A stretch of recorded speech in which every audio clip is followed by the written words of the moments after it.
You know what's fascinating? Recent studies show that 80% of people claim to have true friends, but when asked if they had someone they could call at 3 a.m. in crisis, only 27% said yes. Today we're exploring what real friendship means in an age of endless digital connections. That statistic really hits home. Just yesterday, I was thinking about how many of my social media friends I could actually count on in a genuine emergency. Well, it's interesting you mention that because researchers at MIT found that despite having an average of 338 Facebook friends, most people only have 2 to 3 people they consider close enough to share personal problems with. Those numbers really highlight the gap between digital connections and meaningful relationships. But what exactly changed? Like, when did friendship become so superficial? You know, social scientists point to several factors. The rise of remote work has reduced casual interactions by 48% since 2019, and the average American moves 11.7 times in their lifetime, making it harder to maintain deep connections. That's such a powerful point about mobility. I've noticed how many people pride themselves on being low maintenance friends.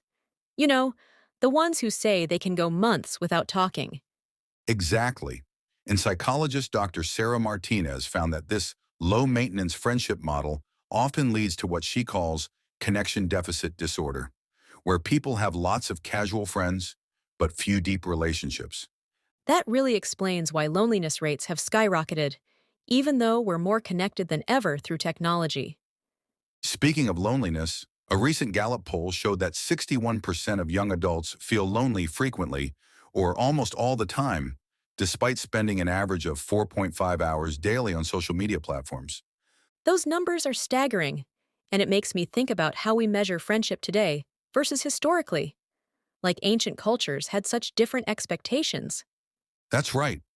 In ancient Greek culture, they actually had different words for different types of friendship. Philia meant deep, virtuous friendship, while philautia represented self-love, recognizing that you can't be a good friend without taking care of yourself. Hmm, that's fascinating about self love being connected to friendship. It really challenges our modern notion that being a good friend means always being available. And you know what's interesting? Studies show that friendships with healthy boundaries actually last 2.3 times longer than those without clear limits.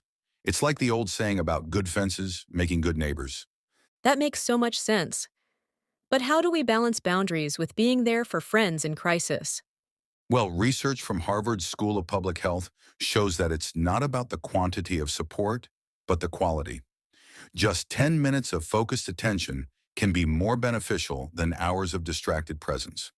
That reminds me of the coffee shop story you mentioned earlier. Sometimes just being present is more powerful than trying to fix everything. Exactly. And neuroscience backs this up. MRI studies show that the mere presence of a trusted friend can reduce stress hormones by up to 50%, even if they're not actively doing anything to help. Those findings really challenge our fix it mentality, don't they? We often think we need to have solutions. Right. And psychologists have found that this solution-focused approach to friendship actually creates more distance. The most effective support often comes from what they call holding space, simply being present without trying to change anything. That's such an important distinction.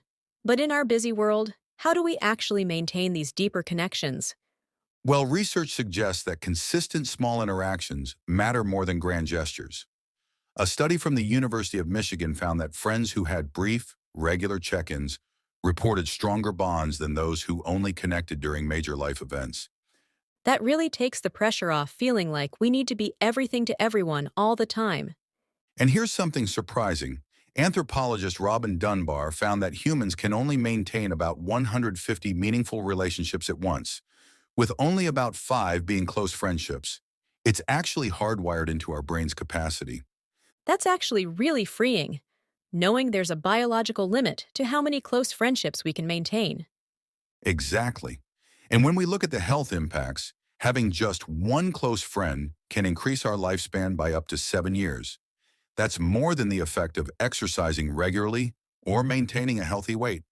Those health benefits are incredible. It really shows why we need to prioritize deep friendships. And you know what's fascinating?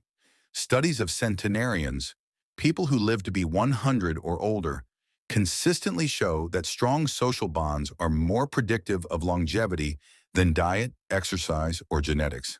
That really puts things in perspective. Maybe we need to start thinking of friendship as essential to survival, rather than just a nice to have. Well, that's exactly what evolutionary psychologists suggest. They found that our brains process social rejection in the same regions that process physical pain. It's that fundamental to our survival. So, what you're saying is that investing in true friendship isn't just about having someone to hang out with, it's actually about our fundamental well being. Precisely. And as we wrap up, here's something to think about.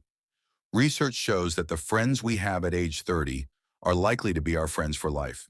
So maybe it's time we started treating friendship with the same intentionality we bring to our careers or romantic relationships.